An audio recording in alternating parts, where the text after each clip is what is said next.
Ok, let's go les haricots. Bonjour à tous et bienvenue dans ce top 10 de l'année 2021. 2021, année de merde, année de merde. Ce top 10, c'est le mien, bien évidemment. S'il ne vous convient pas, j'en suis navré, mais c'est pas grave. Je veux dire, vous pouvez faire le vôtre, vous pouvez le faire dans les commentaires. On part du 10, on va jusqu'au 1, en passant par le 9, le 8, le 7, le 6, le 5, le 4, le 3, le 2, pour ensuite arriver au 1. C'est l'ordre finalement logique décroissant du truc quoi. C'est simple, vous allez réussir bien évidemment à suivre, normalement. On commence ou pas? Allez, c'est parti. En 10e position, le Mont d'Or saucisse patate. Oui, oh, ça va, c'est comme l'année dernière, c'est bon quoi, on déconne. Oui, le Mont d'Or saucisse patate, évidemment, je vais... Il sera là chaque année, hein. En tout cas, il y a de grandes chances que chaque année j'en mange. Chaque année, je me dis, waouh, quelle dinguerie! C'est la réplique exacte à chaque fois. Vous demandez à mes proches, mes amis avec qui ça m'arrive de manger des Mont d'Or saucisse patate, vous pouvez leur demander à chaque fois, je dis waouh, virgule, quelle dinguerie. Parce que c'est vrai, c'est une dinguerie. Donc bon, bah je vais pas vous réexpliquer qu'est-ce que c'est que le Mont d'Or saucisse patate. J'en ai d'ailleurs fait une vidéo il y a pas si longtemps. Allez la voir, donnez-lui sa chance dans le monde des vidéos sur internet, c'est génial, voilà. Et si ça vous plaît pas que je reparle du Mont d'Or saucisse patate, bon bah en 10e position, vous avez qu'à mettre, vous avez qu'à mettre ceux qui sont pas contents que je remette le Mont d'Or et qui se disent « Ah, faiblesse d'écriture, il fait pas d'effort, machin, il remet les mêmes... » Voilà. Je refais un top 10. En 10e position, pour les relous, le Gaviscon. Quel bonheur de pouvoir posséder un tel médicament. Alors je sais pas si on peut appeler ça un médicament ou si c'est de la sorcellerie, mais en tout cas ça c'est vachement bien. Pourquoi? Parce que si comme moi, vous avez des remontées acides, c'est dégueulasse. Si vous avez des remontées acides, que ça vous brûle le gosier, là vraiment vous avez l'impression d'avoir du feu, et ben ça là, c'est formidable. Alors je dis c'est formidable, c'est dégueulasse, hein, à bouffer vraiment. On n'est pas sur le meilleur truc que vous allez manger, hein. Et puis et je veux dire, voilà, il est 10e de ce top pour le top des relous. Mais très honnêtement, déjà c'est pas bon, et de deux, c'est quand même mieux d'avoir une bonne santé en vrai. Voilà, bon bref, en tout cas voilà, ça te plâtre la gorge là, et ça évite que ton estomac te crame la tronche au moment où tu te couches quoi. Voilà, bon écoutez, c'est sympathique quoi, mais c'est dégueulasse, c'est pas bon à manger, c'est vraiment pas bon, mais ça, on va dire que ça sauve les meubles quoi. Au cours de ma carrière de remontée d'acide, je vous cache pas que je me suis déjà étouffé 2 fois en pleine nuit. Bon bah voilà, t'as l'impression d'être un dragon qui crache du feu pour la première fois et qui se crame partout là, parce qu'en plus ça te sort par le nez, ça te sort par la bouche, bref tu respires plus, c'est l'enfer sur terre.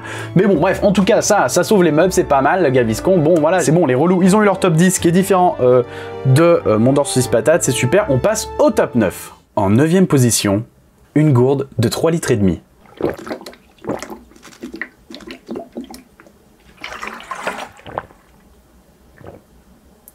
Oh bordel. Ah, boire de l'eau c'est vachement bien. Alors j'adore boire de l'eau. Pourquoi? Première raison, c'est bon l'eau. C'est vrai qu'on n'y pense pas assez, mais l'eau c'est vachement bon. Deuxième chose, l'eau te permet de survivre. Pourquoi? Parce que c'est un élément nécessaire à la survie de tout être vivant. Donc l'eau déjà de base, super principe. Je suis vraiment navré pour tous les gens qui sont allergiques à l'eau ou que l'eau peut faire mourir d'un coup. C'est triste parce que normalement c'est ce qui permet de vivre, et vous si ça vous permet pas de vivre, au contraire, c'est hyper dommage. J'imagine que vous avez des alternatives, je ne les connais pas en tout cas, je suis pas scientifique, enfin bref, on s'égare. J'ai acquis cette gourde parce que pourquoi? Parce qu'en fait j'ai un cerveau extrêmement limité, je vous explique, je vais développer, attention, dites pas que je suis con. Parce que moi qui ai des fois des journées assez longues devant l'ordinateur, et je vais boire ma gourde, machin, et elle va être finie, et puis je vais être en mode oh là là, j'ai plus d'eau, mais je suis en train de travailler, j'oublie un peu, machin, et au final, j'ai pas beaucoup bu dans la journée. Or, quand t'as un petit bidon comme ça, mon pélo, de 3,5 litres, je peux te dire que t'as pas besoin de te lever pour aller te remettre de l'eau, t'en as plus que ce qu'il t'en faut, et donc c'est hyper pratique parce que t'as ta gourdasse à côté de toi, t'as tes 3,5 litres, et boum, là tu peux boire, pas de soucis, t'auras pas de problème de oh là là j'ai plus d'eau, sauf si t'arrives à la fin, mais normalement si t'es malin tu la remplis le matin, et voilà. Alors attention, ne soyez pas cons, ne mettez pas la gourde à 3,5 litres le matin et vous donnez l'objectif d'arriver à gourde vide le soir. Enfin je veux dire, c'est très important de boire de l'eau, mais n'en buvez pas trop, je veux dire, faut boire de l'eau. Mais si t'en bois trop, ça peut être dangereux, tu comprends? Alors du coup, peut-être si tu veux jouer le jeu de t'en mettre le matin et qu'on dit que le soir faut que ce soit fini, peut-être mets à 2 litres. Je vous montre des endroits parce qu'en fait, on voit, je sais pas si vous voyez, mais il y a des petits chiffres qui disent le litrage et tout, et il y a même des petits trucs pour t'encourager. Donc vous vous mettez à 2 litres et puis là vous pouvez jouer le jeu parce que 3 litres et demi c'est vraiment beaucoup. Après encore une fois, je suis pas médecin. Si vous faites du sport, bon bah n'hésitez pas à boire un peu plus. Si vous faites pas de sport, bon bah 1,5 litre à 2 litres suffisent. Et en même temps, je dis ça, j'en sais rien. Juste faut boire de l'eau. Et il faut boire une quantité plutôt correcte. Bref, puis enfin t'as l'impression de faire du sport quand tu amènes une gourde pareille jusqu'à ton gosier. Parce que bah, quand elle est remplie à blinde, les gars, c'est 3,5 kg. Est-ce que ce serait pas une parfaite transition pour le top 8? En 8ème position, Ring Fit Adventure. Alors là, mes cocos, nous sommes sur un jeu vidéo très intéressant. Pourquoi donc? Si, comme moi, vous n'aimez pas spécialement faire du sport, et en réalité, c'est pas que j'aime pas faire du sport, c'est qu'il y a un peu une flemme. À la flemme, vous connaissez la flemme de faire du sport, parce qu'en vrai, moi, tu me mets devant un mur d'escalade, dans un kayak ou quoi que ce soit, il n'y a pas de souci, j'y vais, il n'y a pas de problème pour ça. Mais bon, voilà, c'est vrai que se motiver à faire du sport, c'est compliqué. Ring Fit Adventure sur Switch est un jeu vraiment très cool pour tout ça. Pourquoi? Bah parce que c'est un jeu de sport. Alors vous voyez des images actuellement défiler devant vos yeux ébahis. En gros, vous avez cet outil qui est formidable, auquel est accroché votre Joy-Con.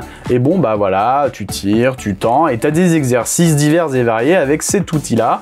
Ou sans, t'as des exercices sans. L'autre Joy-Con est accroché à votre gimbal. Et en fait, c'est un jeu de sport sous forme de RPG. Et alors ça, les gars, bah c'est vachement bien parce que le jeu est vraiment très bien construit. Et moi, qui ai du mal à me motiver à faire du sport, ce jeu arrive à me motiver. C'est-à-dire que vraiment, on est sur tous les matins du lundi au vendredi, la petite séance de Ring Fit, tout ça. Le jeu est hyper malin. Pourquoi? Parce que vu que quand tu fais des exercices et tout, bah c'est des combats. Selon l'endroit du corps que tu vas travailler, ça va envoyer diverses attaques. Je vous imagine le truc, mais voilà, par exemple, il y a des monstres qui sont bleus. Bon bah les monstres bleus, c'est les exercices de jambes. Et il y a des monstres qui sont rouges, c'est l'exercice de bras. Il y a des monstres qui sont jaunes, c'est les exercices d'abdos. Bref, et ben selon sur quel monstre vous tombez, et ben vous devez faire les exercices en fonction pour les défoncer. C'est un peu comme Pokémon quoi. Si tu tombes sur un Pokémon feu, et ben tu mets ton Pokémon eau pour lui éteindre sa grande race. Et ben là c'est le même principe. Si tu tombes sur un Pokémon abdos, bon bah là tu fais des abdos pour lui déglinguer la gueule. Ce qui fait que le jeu va te pousser à toi-même prendre la décision de faire les exercices que t'aimes pas. Pourquoi? Imaginons je viens de me taper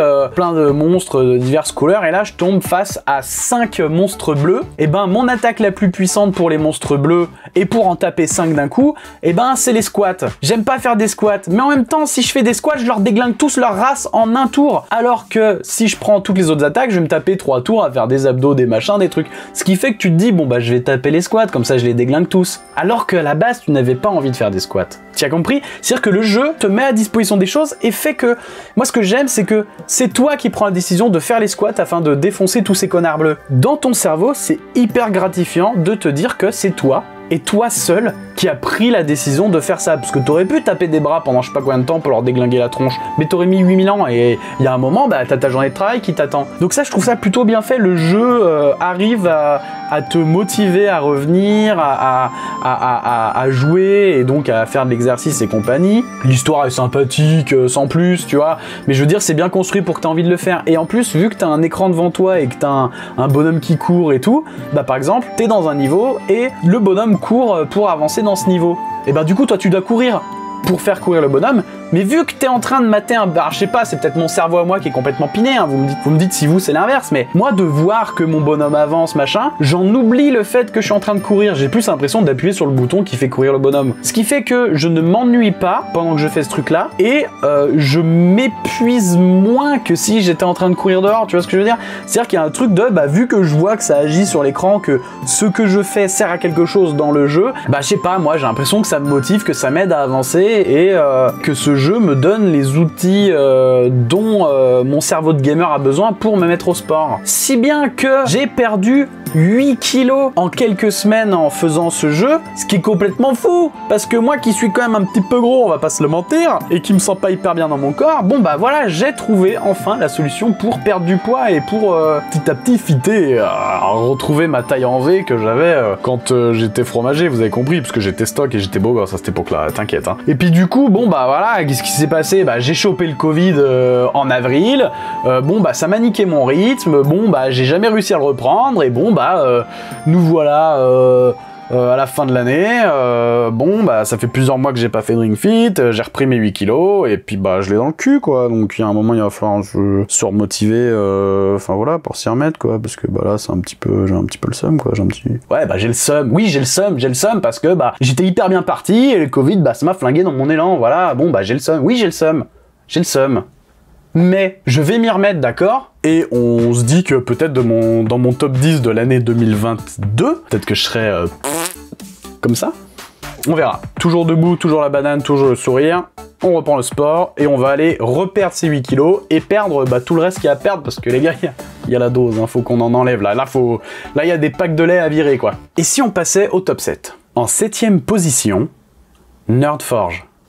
Alors là les gars, on arrête tout, on se calme. Nerdforge, c'est de la folie furieuse. Qu'est-ce que c'est Nerdforge? Nerdforge, c'est une chaîne YouTube de création, art plastique, je dirais. C'est un couple, Martina et Hansi, qui sont deux Norvégiens, si je dis pas de bêtises, et en fait, ils créent des choses, genre des dioramas, des miniatures, et c'est fou furieux, d'accord? C'est fou furieux. Je suis tombé sur cette chaîne avec une vidéo où elle crée un ordinateur dans une espèce de grosse maison qu'elle a créée elle-même avec ses petites mains et tout. Enfin, c'est fou, c'est trop beau, et cette chaîne m'hypnotise. C'est-à-dire qu'ils parlent anglais.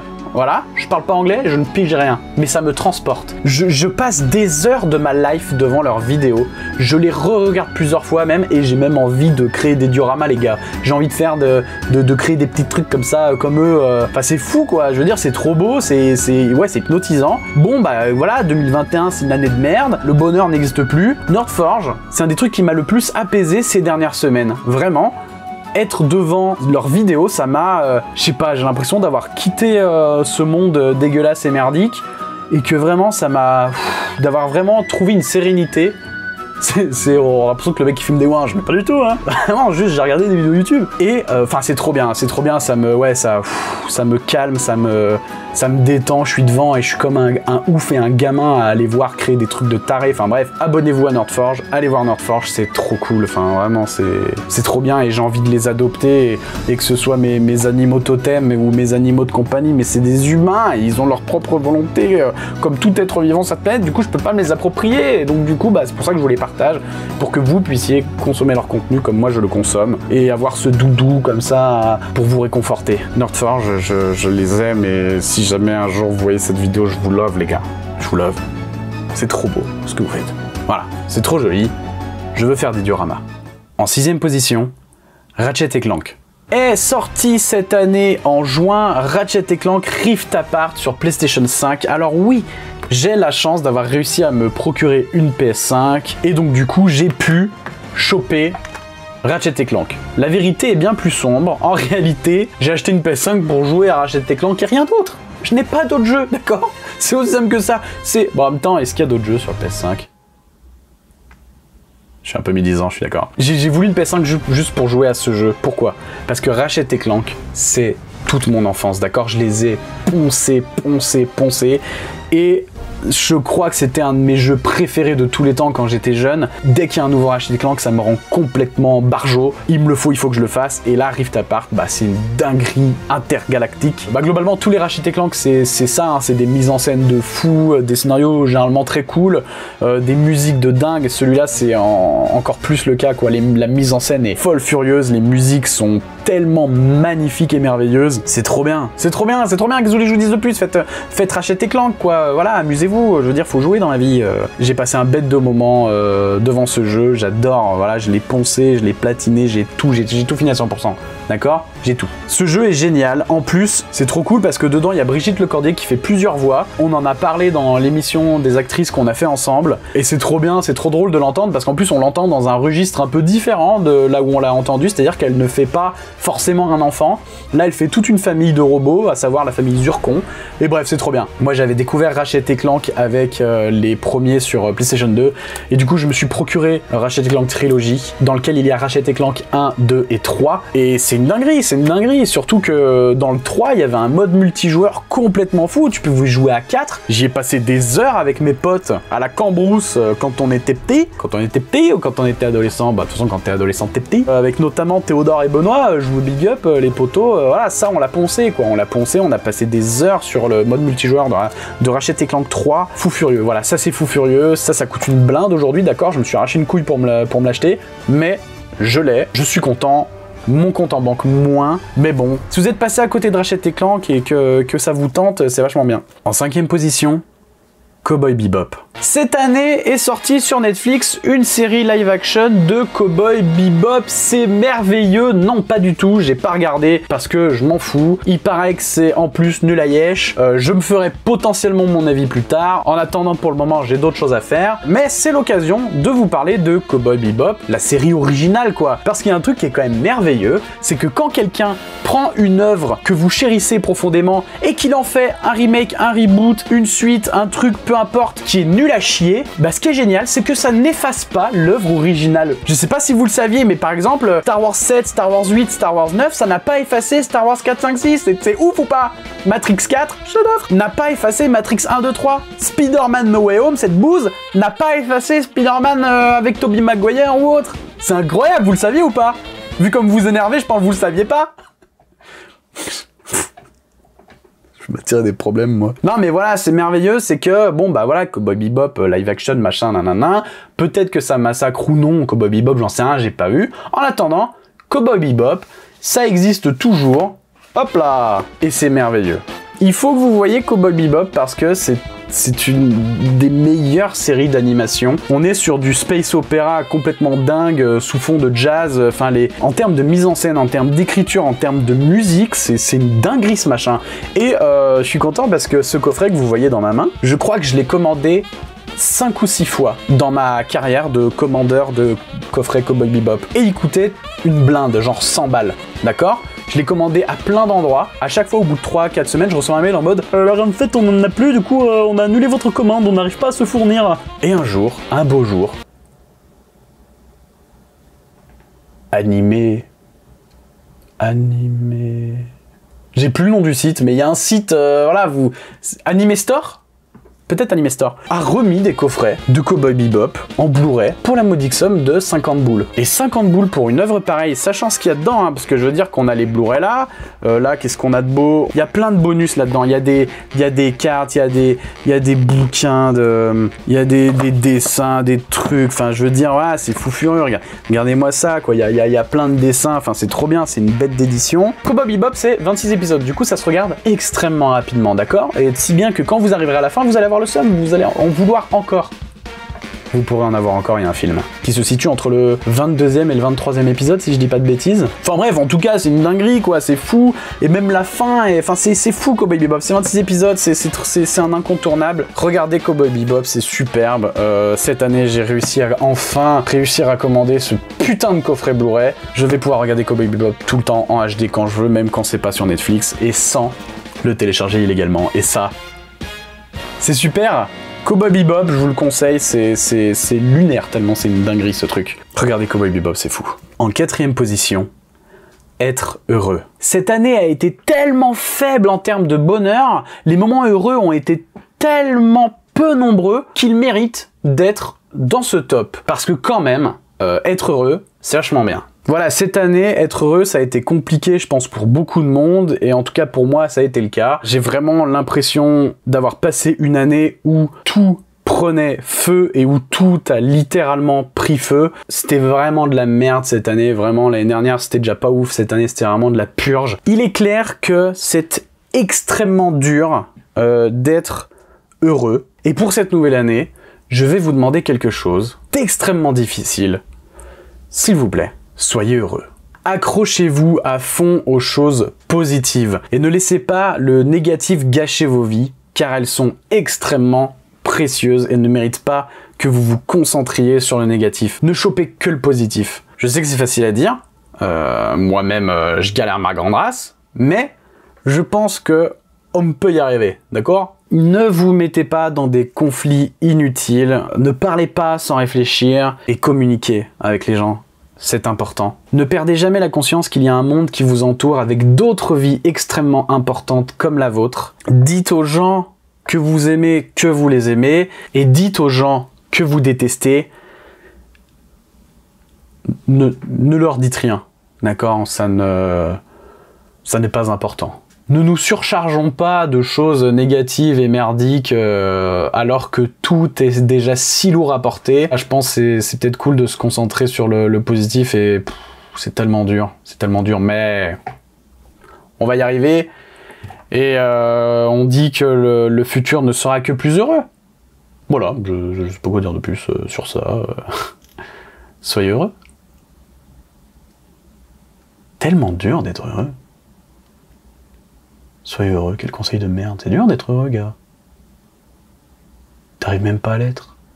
En troisième position, Inside de Bo Burnham. Alors Inside, c'est une œuvre assez difficile à définir. Personnellement, moi je trouve que c'est un film, une comédie musicale qui parle d'un homme qui tente de survivre par la création. Mais déjà avant de parler d'Inside, on pourrait peut-être resituer Bo Burnham et peut-être, si vous connaissez pas, je vais vite fait vous expliquer par quel chemin passer pour atteindre Inside de la meilleure des manières. Donc Bo Burnham, c'est un comédien brillant, d'accord, qui fait de la musique et du stand-up et des films. Et en gros, bah voilà, si jamais Inside vous intéresse, c'est cool avant de voir What, qui est un de ses premiers spectacles. Il est disponible sur sa chaîne YouTube en anglais, mais si vous marquez What VOSTFR sur YouTube, vous trouverez un petit rigolo qui a uploadé What avec des sous-titres tout à fait médiocres, d'accord? Mais si vous entendez un peu vite fait l'anglais, ça vous aidera en tout cas à raccrocher les wagons. Vous allez louper des vannes, c'est certain. Mais malgré ces sous-titres abominables, au moins, vous avez des bouts de sous-titres pour ce truc-là, et c'est déjà mieux que rien. Après, si vous parlez l'anglais, vous en battez les couilles. What, sur la chaîne YouTube de Bo Burnham, c'est dispo en anglais, et alors là, faites-vous kiffer, quoi. Ensuite, il faut voir Make Happy, qui est disponible sur Netflix. Donc là, bon, bah, il y a les sous-titres et tout. Et Make Happy, donc, c'est son spectacle d'après. Dans What, il a 22 ans, je crois. Dans Make Happy, il a 25 ans. Et Make Happy, c'est fou furieux. C'est un spectacle d'une puissance. Alors déjà que What est un spectacle d'une puissance folle, mais alors Make Happy, c'est fois 100 000. Et une fois que vous avez vu Make Happy, bah là, vous pouvez vous lancer sur Inside, qu'il a fait à 30 ans. À 29 et 30 ans pendant le confinement. Et je vous conseille de le faire un peu dans cet ordre-là, parce qu'en fait, bah, vous suivez un peu l'évolution du bonhomme, quoi. Déjà au niveau de l'écriture, parce que vous prenez What, c'est un spectacle un peu fou, un peu jeune, mais déjà tellement maîtrisé que c'en est affolant et ça fout des complexes. Et au moins, voilà, de voir les trucs dans l'ordre, je pense que c'est intéressant. Après, je veux dire, vous pouvez mater Inside et faire votre life et mater les trucs dans le désordre, vous faites comme vous voulez, après je suis pas votre mère, mais voilà. Moi, j'aurais tendance à vous conseiller de faire dans cet ordre-là, parce que je trouve que c'est cool, quoi, de prendre le truc dans l'ordre dans lequel il les a fait. Il a aussi fait un film qui s'appelle 8th Grade, il joue aussi dans Promising Young Woman, il a fait tellement d'autres trucs sur sa chaîne YouTube et chez Comedy Central avec un autre spectacle qui s'appelle Words. Mais bref, tout ce que fait ce gars est superbe. Inside, on est donc sur ce gars qui, pendant le confinement, se retrouve à devoir créer sans s'arrêter pour survivre et ne pas se foutre en l'air. On est quand même sur un gars qui a fait cette œuvre complètement folle tout seul, quoi. C'est-à-dire que ce soit dans l'écriture, dans la réalisation, dans les lumières, dans le montage et tout, le mec a tout fait tout seul, quoi. Donc, enfin, c'est vraiment un truc de tarba. Moi, j'ai vu Inside à un moment où je ne créais plus, à un moment où je me posais même la question d'arrêter, et de voir ce truc, ça a un peu agi comme un déclic qui m'a montré que quand tout va mal et que t'arrives plus à rien faire, bah il est encore possible de faire quelque chose et de transformer l'essai, on va dire. Ça m'a instantanément mis un énorme uppercut qui m'a redonné une immense envie de créer, une immense envie d'écrire et de faire des choses à un moment où j'avais envie de tout lâcher, quoi. Et tout ça nous amène sur le top 2, qui est, en deuxième position, me remettre à créer. Dans ma courte carrière, j'ai fait de nombreux 48 heures film project, qui est un concours où en gros on vous donne un sujet le vendredi soir avec un genre imposé, une ligne de dialogue à placer, un objet à placer et un personnage avec une fonction à placer. Et on vous donne donc ces contraintes le vendredi soir à 19 h et le dimanche soir à 19 h, vous devez rendre un court-métrage fini qui durent entre 4 et 7 minutes. Et là, ils en ont annoncé 4 en octobre. Et donc, je me suis inscrit à tous, j'ai monté mon équipe, j'ai rappelé les gens avec qui je tournais, et on en a fait un par semaine. Et je pense que ce qu'on a fait n'est pas parfait, mais au moins, je me suis remis à créer, et je pense que ça, c'est le principal.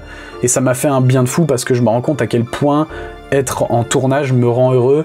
Et en tout cas, que la seule chose qui me rend vraiment heureux, c'est de créer. Il se trouve que par la suite, il y en a eu un 5e, parce qu'ils ont réannoncé un 48 heures un peu plus tard, donc il y a 5 films en réalité, et ces films, ils arrivent à partir de la semaine prochaine, vous pourrez les voir sur la chaîne, on va en mettre un par semaine, et au bout de la 6e semaine, donc après la diffusion des 5 films, il y aura un documentaire sur toute cette aventure, que j'espère vous plaira, je l'ai pas encore monté, justement, je vais profiter de ce mois où vous regardez les courts-métrages pour monter ce documentaire, mais voilà, me remettre à créer, je crois, ça a été la meilleure chose que j'ai pu faire cette année, parce que là où tout s'effondrait, et il y a ce truc là qui m'a réanimé. Je sais, les films je pense sont pas parfaits, mais j'espère qu'ils vous plairont en tout cas, et j'ai très hâte de vous les montrer. J'aimerais remercier d'ailleurs tous les gens qui m'ont permis de me remettre en selle entre guillemets, en tout cas qui m'ont permis de créer ces courts-métrages. Ils ont passé leurs 4 week-ends d'octobre à tourner avec moi, et je les remercie donc Antoine, Benoît, Arthur, Rémi, Léo, Mathieu, Wish, Anaïs, Marie, Hugo, Clément, Pierre,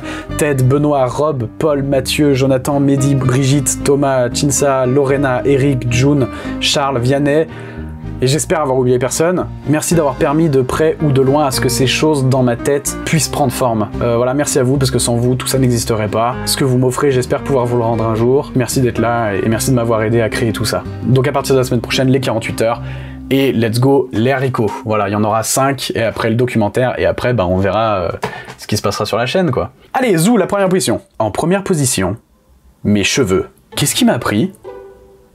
Qu'est-ce qui m'a pris de me raser le crâne? Je sais pas, il y a eu un film, bon, tout allait bien, j'avais mes cheveux, et puis le deuxième film, bon, voilà, je jouais une sorte de redneck survivaliste, et donc, je sais pas, j'ai décidé de me faire une crête, et donc on m'a coupé les cheveux pour me faire une crête, j'avais l'air d'un punk à chien, du coup, j'ai rasé l'arrière de la crête pour qu'il reste que le dessus, et puis, en fait, au final, j'étais rasé complètement sur les côtés, mais là, j'avais une énorme touffe, donc je ne ressemblais à rien, et un soir, j'ai pété un plomb, j'ai tout rasé, parce que ça me saoulait d'avoir une touffe au-dessus de la tête, et je me suis retrouvé avec la boule à Z.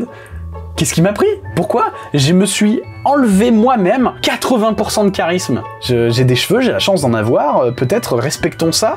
Bref, ils m'ont manqué, là ils sont en train de revenir petit à petit, bon, c'est pas mal. Mais gars, taré le mec. J'aurais mieux fait d'aller chez ma coiffeuse et lui dire écoute meuf, est-ce qu'il y a moyen que tu me arranges un peu le dessus, qu'on coupe un peu pour que tout reparte bien dans une bonne harmonie? Et non, le mec il a rasé. N'importe quoi le gars. Débile. Bon, écoutez, en tout cas, ça repousse, c'est formidable. On chérit ses cheveux. N'hésitez pas à me suivre sur tous mes réseaux sociaux, Instagram, Twitter, Twitch, TikTok, enfin bref, tout ça. Suivez les vidéos de la chaîne, partagez à tout le monde, abonnez-vous. Et puis, écoutez, on se retrouve la semaine prochaine pour le premier court-métrage de cette série de 5 courts-métrages. Il s'appelle Sale Chouin, j'espère qu'il vous plaira. Et puis, que dire de plus pour clôturer ça? Et Matrix 4, ça défonce!